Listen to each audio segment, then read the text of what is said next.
আমরা যখন স্ত্রীদের কাছে যাই, ফিজিক্যাল রিলেশন হলে আমরা নাপাক হয়ে যাই, এটাই মনে করি না? আমাদের দেশে আলেমরাও এরকম ওয়াজি করে, যখন আপনি স্ত্রী সহবাস করবেন নাপাক হয়ে যাবেন, ফরজ গোসল করবেন। আরে ভাই, মমিন মুসলমান কখনই নাপাক হয় না। সুবহানাল্লাহ দিবেন। যতক্ষণ ঈমান আছে মমিন পবিত্র, ঈমান নাই অপবিত্র। মানুষ যখন স্ত্রীর সান্নিধ্যে যায় তখন সে নাপাক হয় না, জুনুব হয়। জুনুব কি হয়? জুনুব মানে আল্লাযী ওয়াজাবা আলাইহি গুসলুল জানাবাহ, যার উপর গোসল ফরজ হয়েছে। আল্লাহর হাবিব ইরশাদ করেছেন, সহিহ বুখারীর হাদিস, সুবহানাল্লাহ ইন্নাল মুমিনা লা ইয়ানজুস হাইয়ান ওয়ালা মাইয়াতা। সুবহানাল্লাহ, মুমিন কখনো নাপাক হয় না, মুমিন জীবিত থাকলেও পবিত্র, মৃত্যুর পরও পবিত্র। বলেন সুবহানাল্লাহ। আর অবিশ্বাসী কাফের মুশরিক অপবিত্র, জীবিত থাকলেও অপবিত্র, মৃত্যুর পরেও অপবিত্র। তাহলে আমরা এই ভুলটা করব না। স্ত্রীর কাছে গেলে কি বলবেন? নাপাক হইছেন? কথা বলেন, কি বলবেন? জুনুব। জুনুব মানে গোসল ফরজ হয়েছে। আল্লাহ তো আমাদের বিয়ে শাদী এই জন্য দেন নাই যে আমরা প্রতিদিন নাপাক হব। কথা বলেন। আরেকটা মাসালা শিখাই, শীতকাল তো কষ্ট যেন না হয়, বলবো? লজ্জার বিষয়, তাও বলতে হয়। মাসালার ক্ষেত্রে লজ্জা নাই। দেখা যায় শীতকাল মাঘ মাস, আপনি স্ত্রীর সাথে ফিজিক্যাল রিলেশন করছেন, রাত 1টায়, মাঘ মাস, কনকনে শীতে পুকুরে যায় গোসল করেন, এটার দরকার নেই। আপনার উপর গোসল ফরজ। গোসল কি? কখন? ইদা দাখালা ওয়াক্তুল ফাজরে, ফজরের নামাজের সময় ঢুকার সাথে সাথে আপনার উপর গোসল ফরজ। এর আগে যদি নামাজ পড়তে চান, কোরআন শরীফ তেলাওয়াত করতে চান, ফরজ হবে। আর যদি আপনি ঘুমায় যান, আপনার কোনো গুনাহ হবে না। ঠিক ফজরের ওক্ত প্রবেশ করলে আপনার উপর তখন গোসল ফরজ হবে নামাজ পড়ার জন্য। অনেকে সুফি দরবেশ, পড়া নাই লেখা নাই, শীতকালে কনকনে শীতে 12টা 1টায় পুকুরে যেয়ে গোসল করে। এইরকম কষ্ট পাওয়ার পর ভয় থেকেও 7 দিন স্ত্রীর কাছে যাবে না। ইসলাম খুব সহজ, খুব সুবহানাল্লাহি বিহামদি। কথা বুঝতেছেন? তাহলে মুমিন কখনো নাপাক হয় না। দিল পাক, মুমিন পাক। দিল নাপাক, মুমিন। আল্লাহ রাব্বুল আলামিন সে অন্তর পবিত্রের কথাই বলেছেন। অন্তর পবিত্র হয় ঈমান দিয়ে। ঈমান যখন চলে আসে, শিরক আর কুফর দূর হয়ে যায়। শিরক আর কুফর যখন আর বাতিল আকীদা দূর হয়ে যায়, মানুষের হৃদয়টা তখন পবিত্র হয়ে যায়। আমরা বাঙালিরা আমাদের ঈমানকে নষ্ট করে হৃদয়কে অপবিত্র করি, ইচ্ছায় অনিচ্ছায়। আমরা আজকে শিরকের গুনাহ করতেছি। কেউ পীরি মুরিদির নামে শিরক করে, কেউ রাজনীতির নামে শিরক করে, কেউ সংস্কৃতির নামে শিরক করে, কেউ শিক্ষার নামে শিরক করে, করতেছে বাংলাদেশে। কেউ চেতনার নামে শিরক করতেছে, ঠিক না? মনে রাখবেন মুসলমান, আপনার ঈমান যদি ঠিক থাকে, হৃদয় পবিত্র থাকে, আপনার আমল নামায় যদি একটা শিরক বা কুফরও না থাকে, আপনার হাসর হবে পবিত্র সত্তা হিসেবে। শাস্তি পাইলেও আপনি বেহেশতে অবশ্যই যাবেন। বুখারী শরীফে এসেছে, আল্লাহর হাবিব বলেছেন, ফাহুয়া ইলাল্লাহ ইনশাআ আফা আনহু ওয়া ইনশাআ আকাবাহু। আমার উম্মত যত বড় গুনাহগার হোক, যদি তার ঈমান ঠিক থাকে, ইচ্ছে করলে আল্লাহ বিনা তওবাতে তার মৃত্যু হলো মাফ করে দিতে পারেন। ইচ্ছে করলে আল্লাহ শাস্তি দিবেন, তবে অবশ্যই জান্নাত দিবেন। সুবহানাল্লাহ। কিন্তু আল্লাহ রাব্বুল আলামিন স্পষ্ট জানাই দিয়েছেন, কোন ব্যক্তি যদি শিরকের গুনাহ করে, কুফরির গুনাহ করে, আল্লাহ রাব্বুল আলামিন কোনদিন সে বান্দাকে মাফ করবেন না। আল্লাহ বলেন, ইন্নাল্লাহা লা ইয়াগফিরু আন ইউশরাকা বিহি ويغفر ما دون ذلك لمن يشاء নিশ্চয় আল্লাহ রাব্বুল আলামিন যদি কেউ শিরকের গুনাহ করে তারে কোনোদিনও মাফ করবেন না। এছাড়া বান্দা যত বড় গুনাহ করুক, যদি শিরক আর কুফর না করে, যত বড় গুনাহ করুক, আল্লাহ পাক ইচ্ছে করলে তারে মাফ করে দিবেন। সুবহানাল্লাহ। রাসূল করিম সাল্লাল্লাহু আলাইহি ওয়াসাল্লামের একজন সাহাবী ছিলেন হযরতে ওয়াহশী। কি নাম? ঘুমাচ্ছেন? দেখি দেখি কে কে ঘুমান, হাত উঠান। বাহ, এত আনকনসার্ন শ্রোতা, এর আমি কি আর শোনাবো? আর 10 মিনিট, একটা মানুষও মাথা টানার বানা।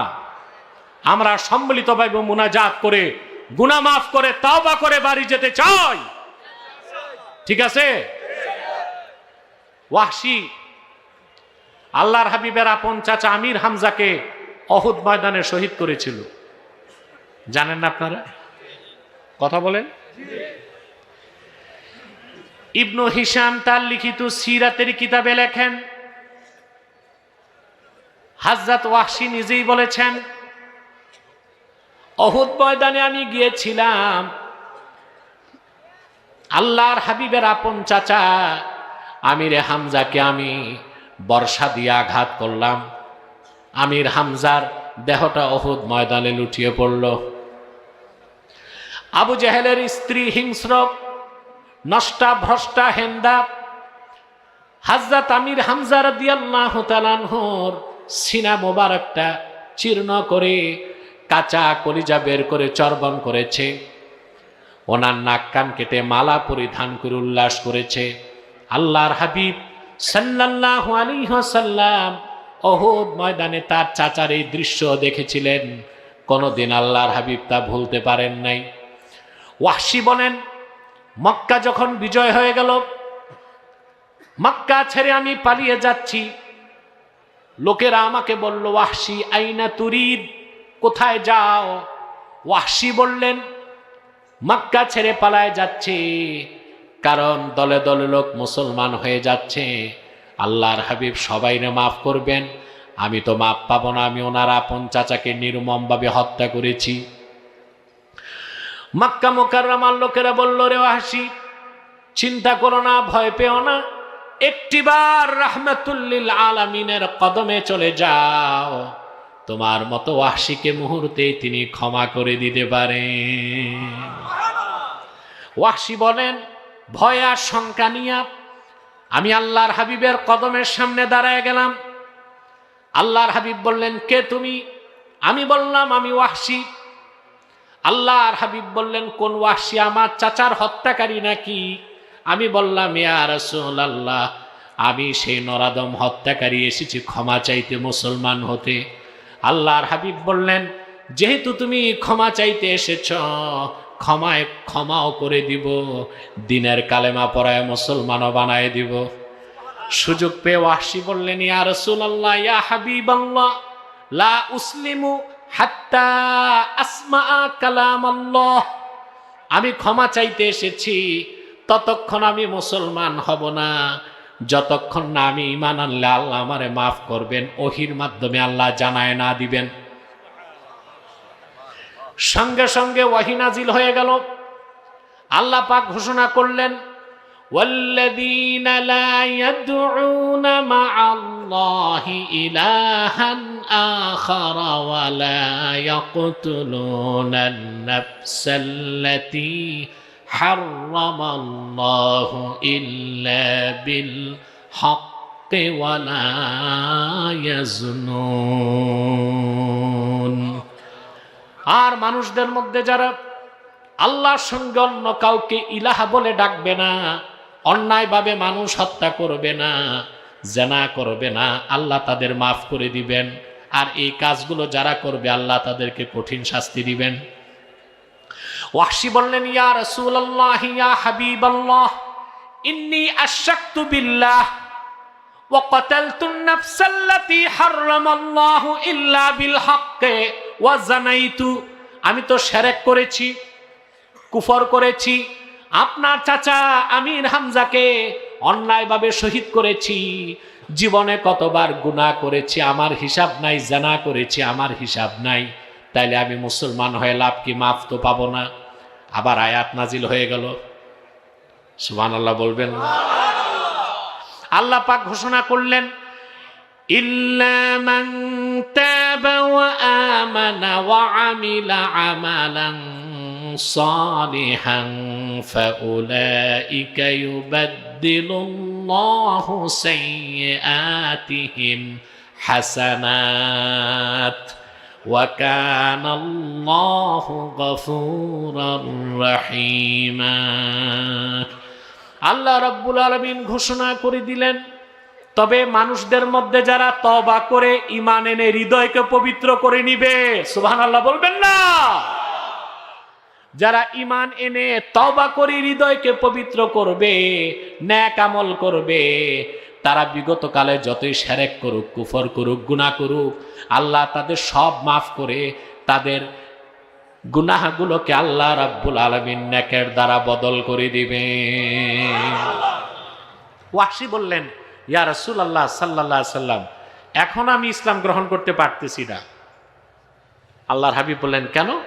বলে, ইন্নী আরা ফীহি শারতান, আল্লাহ তো এখানে শর্ত দিয়েছেন, ঈমান আনবো আবার নেক আমল করতে বলছেন আল্লাহ। আমি ঈমান আনবো, শিরক কুফর ছাড়বো, তবে নেক আমল করার কোনো ভরসা আমার নাই। আবার আল্লাহর পক্ষ থেকে আয়াত নাজিল হয়ে গেল, ইন্নাল্লাহা লা ইয়াগফিরু আন ইউশরাকা বিহি ওয়া ইয়াগফিরু মা দুনা যালিকা লিমান ইয়াশা। আল্লাহ ঘোষণা করে দিলেন, নিশ্চয়ই যে ব্যক্তি আল্লাহর সঙ্গে অন্য কাউকে শরীক করবে না, তার মানে শিরকের গুনাহ, কুফরির গুনাহ করবে না, এছাড়া সে যত বড় গুনাহগার হোক, আল্লাহ ইচ্ছে করলে যাকে ইচ্ছা তারে মাফ করে জান্নাত দিয়ে দিবে। ওয়াহশী বললেন, ইয়া রাসূলুল্লাহ সাল্লাল্লাহু আলাইহি সাল্লাম, এখনো মুসলমান হইতে পারতেছি না। আল্লাহর হাবিব বললেন, কেন? তিনি বললেন, আল্লাহ তো বলেছেন ইয়াগফিরু লিমান ইয়াশা, সবাইরে মাফ করবেন, এটা আল্লাহ বলেন না। যাকে খুশি, যাকে চান তারে মাফ করবেন। আল্লাহ যদি আমার ক্ষেত্রে না চান, আরে মুসলমান সুবহানাল্লাহ কও, আল্লাহ যদি আমার ক্ষেত্রে। এবার চলে আসলো চূড়ান্ত সিদ্ধান্ত, উম্মতে মুহাম্মাদি কান পেতে শুনে নাও। আল্লাহ ঘোষণা করলেন, কুল ইয়া ইবাদিয়াল্লাযীনা আসরাফু আলা আনফুসিহিম লা তাকনাতু মির রাহমাতিল্লাহ ইন্নাল্লাহা ইয়াগফিরুয যুনুবা জামিআ ইন্নাহু হুয়াল গফুরুর রহিম। আল্লাহ ডাক দিয়ে বললেন, প্রিয় হাবিব মুহাম্মদ সাল্লাল্লাহু আলাইহি ওয়াসাল্লাম, আপনি উম্মতকে ডাক দিয়ে বলুন, হে আমার বান্দারা, তোমরা যারা নিজেদের উপর জুলুম করেছো, শুনে রাখো, নিরাশ হবার কিচ্ছু নাই। যদি আমল নামায় শিরক কুফর না থাকে, আল্লাহ তাআলা সব কিছু মাফ করে দিবেন, তিনি গফুরুর রহিম। এবার ওয়াহশী বললেন, হাতি ইয়াদাক উবাইউকা ইয়া রাসূলুল্লাহ, আয় আল্লাহর রাসূল, আপনার নূরের হাতটা বাড়ায় দেন, আর দেরি করতে চাই না, এক্ষুনি আমি আপনার দিনের কালেমা পড়ে মুসলমান হয়ে যেতে চাই। ওয়াহশী মুসলমান হয়ে গেলেন। মুদ্রা কথা হচ্ছে, আপনার হৃদয় যতক্ষণ ঈমান থাকবে আপনি পবিত্র, গুনাহ করলে গুনাহগার, কিন্তু আপনি অপবিত্র হবেন না। আর যদি আপনার হৃদয়ে ঈমান না থাকে, হৃদয় অপবিত্র, আপনি নামাজ পড়বেন, রোজা রাখবেন, দাড়ি রাখবেন, কোনো কাজ হবে না, আপনি অপবিত্র। এই জন্য আল্লাহর নির্দেশ, কদ আফলাহা মান তাযাক্কা, আয় মান তাহহারা কলবাহু মিনাশ শিরকি ওয়াল কুফরি ওয়াদ দানাস, শিরক থেকে, কুফর থেকে, বাতিল আকীদা থেকে হৃদয়কে পবিত্র করতে হবে। এটা আজকে প্রথম টিচিং। শিক্ষাটা মনে থাকবে? কথা বলেন, এই শিক্ষা বাড়ি যাবে?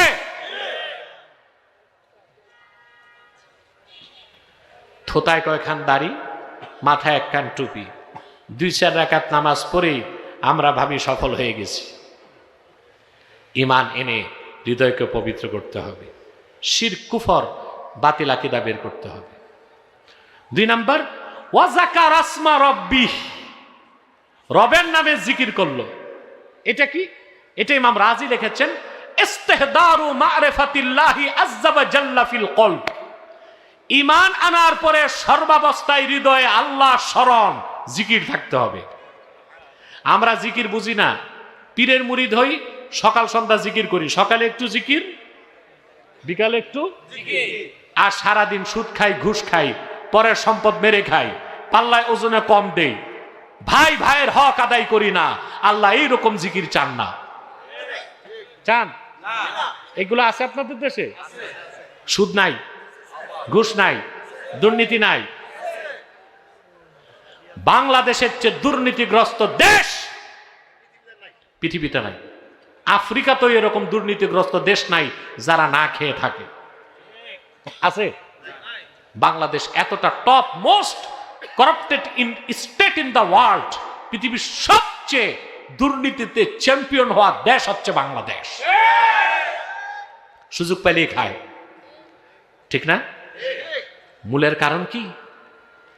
আমরা যাদেরকে অফিসার বানাই, ডিসিএসপি, আমলা কামলা, নীতি নির্ধারক, এদেরকে আমরা ক্যাডার বানাই, উচ্চপদস্থ কর্মকর্তা, কিন্তু এদেরকে বুজুর্গ বানাই না, আল্লাহওয়ালা বানাই না, চরিত্রবান বানাই না। এটা সমস্যা, ঠিক না? শিক্ষা ব্যবস্থার মাধ্যমে প্রাইমারি থেকে বিশ্ববিদ্যালয় পর্যন্ত সকল ডিপার্টমেন্টে যদি কোরআন হাদিসের দ্বীনি শিক্ষা বাধ্যতামূলক করে দেওয়া হতো, একদিকে আমরা পেতাম অত্যন্ত দায়িত্বশীল টিএনও, ইউএনও, ওসি, ম্যাজিস্ট্রেট, উকিল, ম্যাজিস্ট্রেট, ব্যারিস্টার, আমলা কামলা, সচিব, আরেকদিকে পেতাম চরিত্রবান এবং বুজুর্গ ব্যক্তি। দুর্নীতি দমন করতে এখন দুদক আছে। কি আছে? অফিসাররা ভয়তে থাকে দুদক কমিশনার কখন এসে মামলা দেয়। কিন্তু ঈমান আনার পর যার অন্তরে আল্লাহর জিকির থাকবে, ওয়া যাকারা আসমা রাব্বিহ, রবের স্মরণ থাকবে, ওই লোকটা জানে তার 2 কাঁধে আল্লাহর পক্ষ থেকে 2 জন কমিশনার বসে আছে। নাম কি? কিরামান কাতিবিন। ওই লোকটা সুদ খাবে? কথা বলে না। ঘুষ খাবে? বাঙালি গরিবের টাকা শোষণ করে বেগম পাড়ায় পাচার করবে? কত টাকা পাচার করছে ওরা? প্রায় 2 লক্ষ কোটি টাকা। প্রায় 2 লক্ষ কোটি টাকা। বর্তমান সরকার আমাদেরকে আশ্বাস দিচ্ছে টাকা ফেরত আনবে। আব্বাসীর সব কথাই তো প্রমাণ পাইছেন, ডায়েরিতে লিখে রাখেন, 1টা টাকাও বাংলাদেশে ফেরত আনা যাবে না। কারণ ছোট চোরেরা পাঠাইছে বড় চোরের কাছে। বড় চোর কখনো টাকা ফেরত দিবে না। আইনের মায়ের পেছে এই সব টাকা ওরা গিলে খাবে। আমরা টাকা ফেরত চাই না।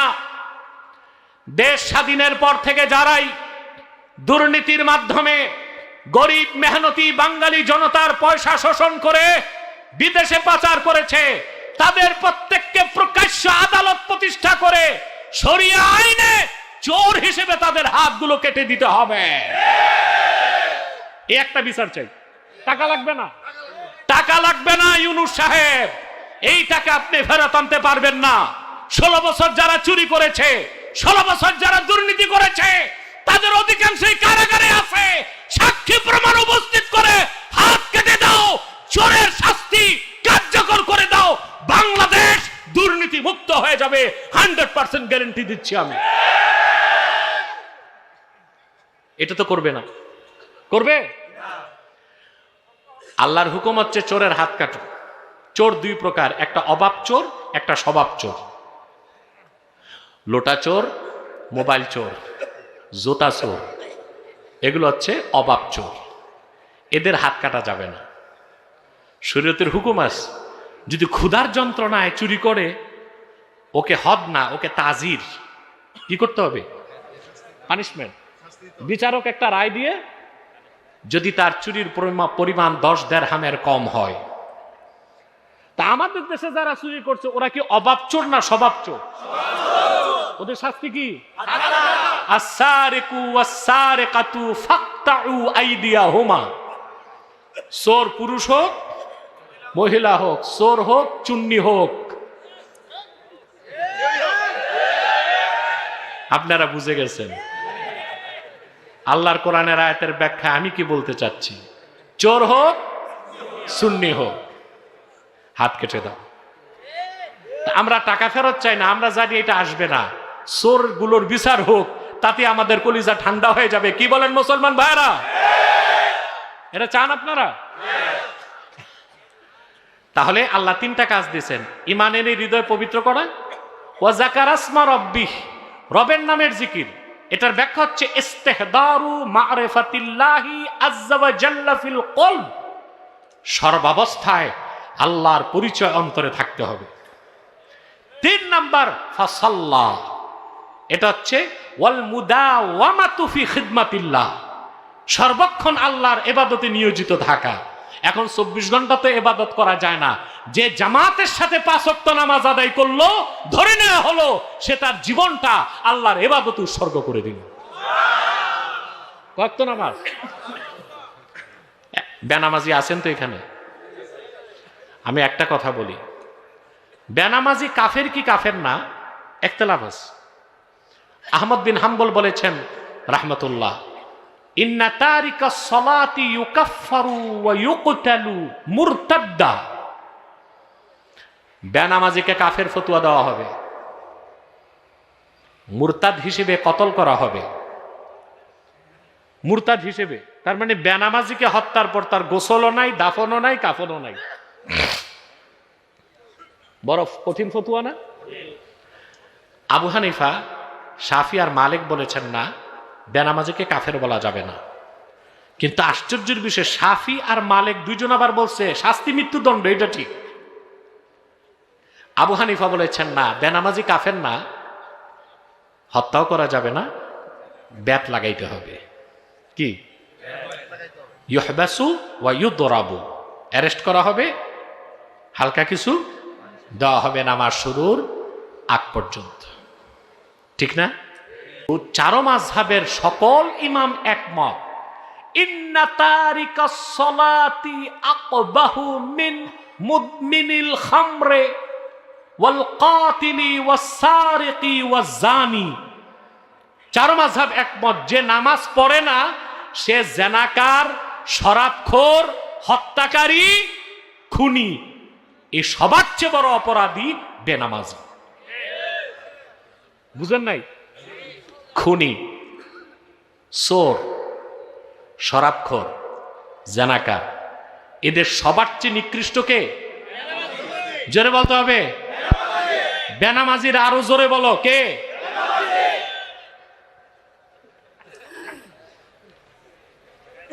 তা নামাজ ছাড়া যাবে? সফলতার জন্য 5 ওয়াক্ত নামাজ পড়তেই হবে। আমরা কি ওয়াদা করতে পারি? যারা নামাজ পড়ি না ওয়াদা করতে পারি?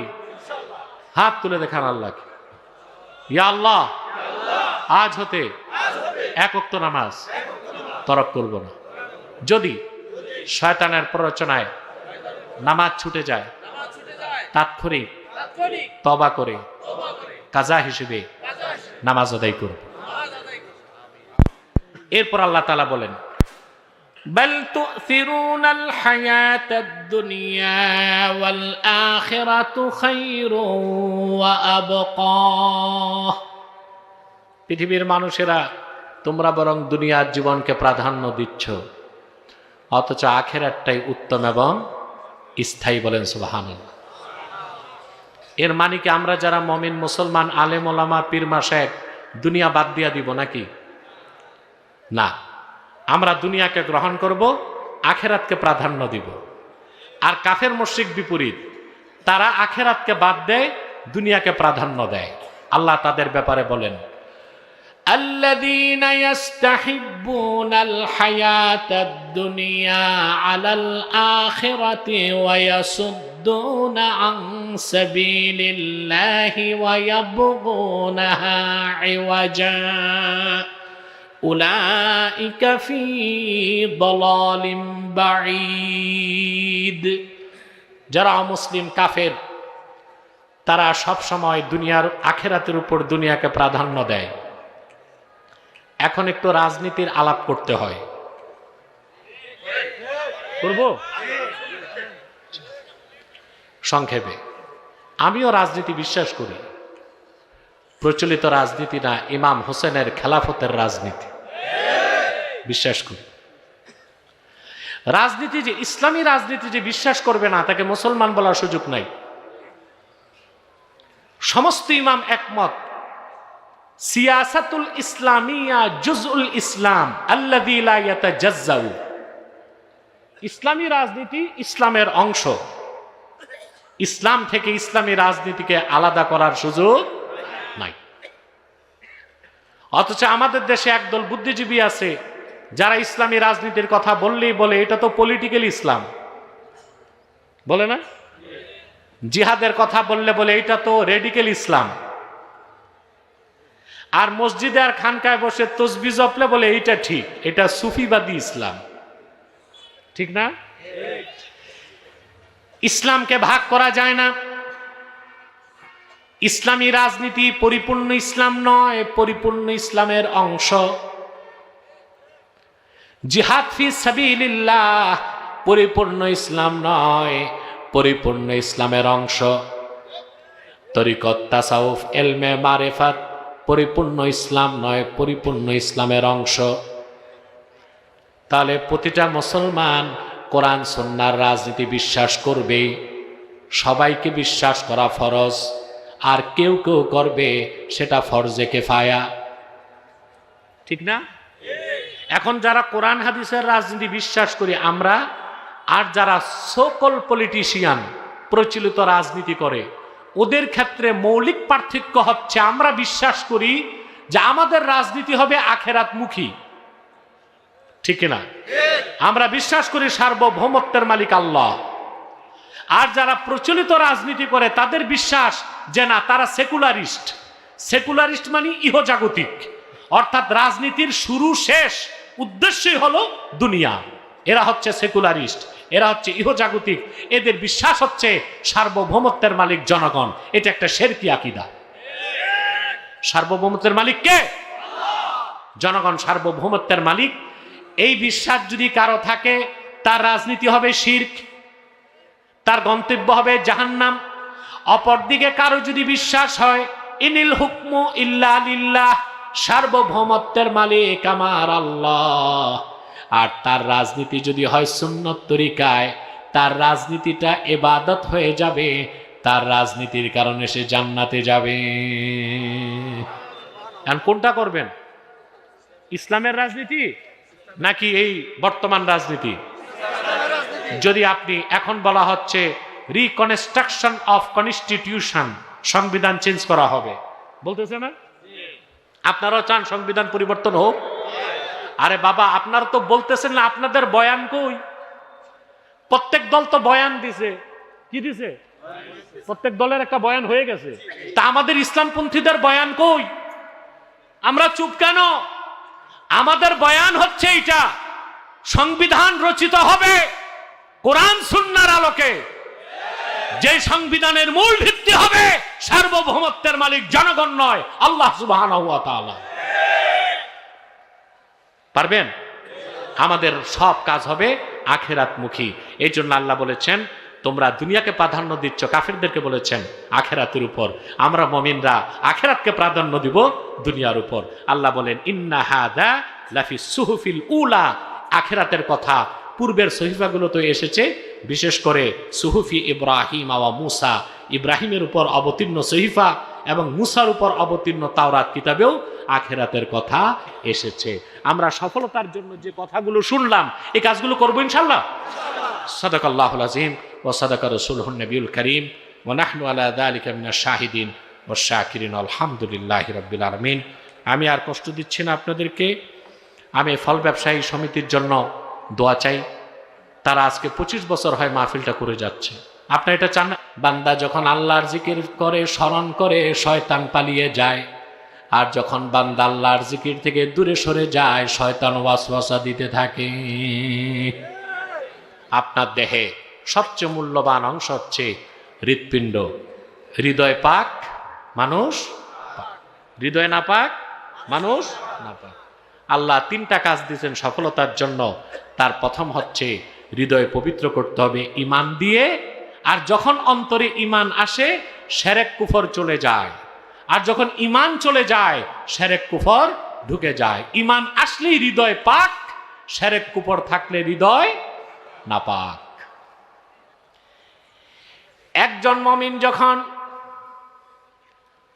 ঈমানের নূর দিয়ে তার অন্তরকে পবিত্র করে ফেলে, হৃদয় পবিত্র হবার কারণে মানুষটা পবিত্র হয়ে যায়। আর যখন কারো অন্তরে শিরক এবং কুফর থাকে, তার হৃদয়টা অপবিত্র হয়ে যায়, মানুষটা অপবিত্র হয়ে যায়। মুমিন পবিত্র। কাফের মুশরিক যত স্মার্ট হোক, যত দামি কাপড় চোপড় পরুক, হৃদয় কি?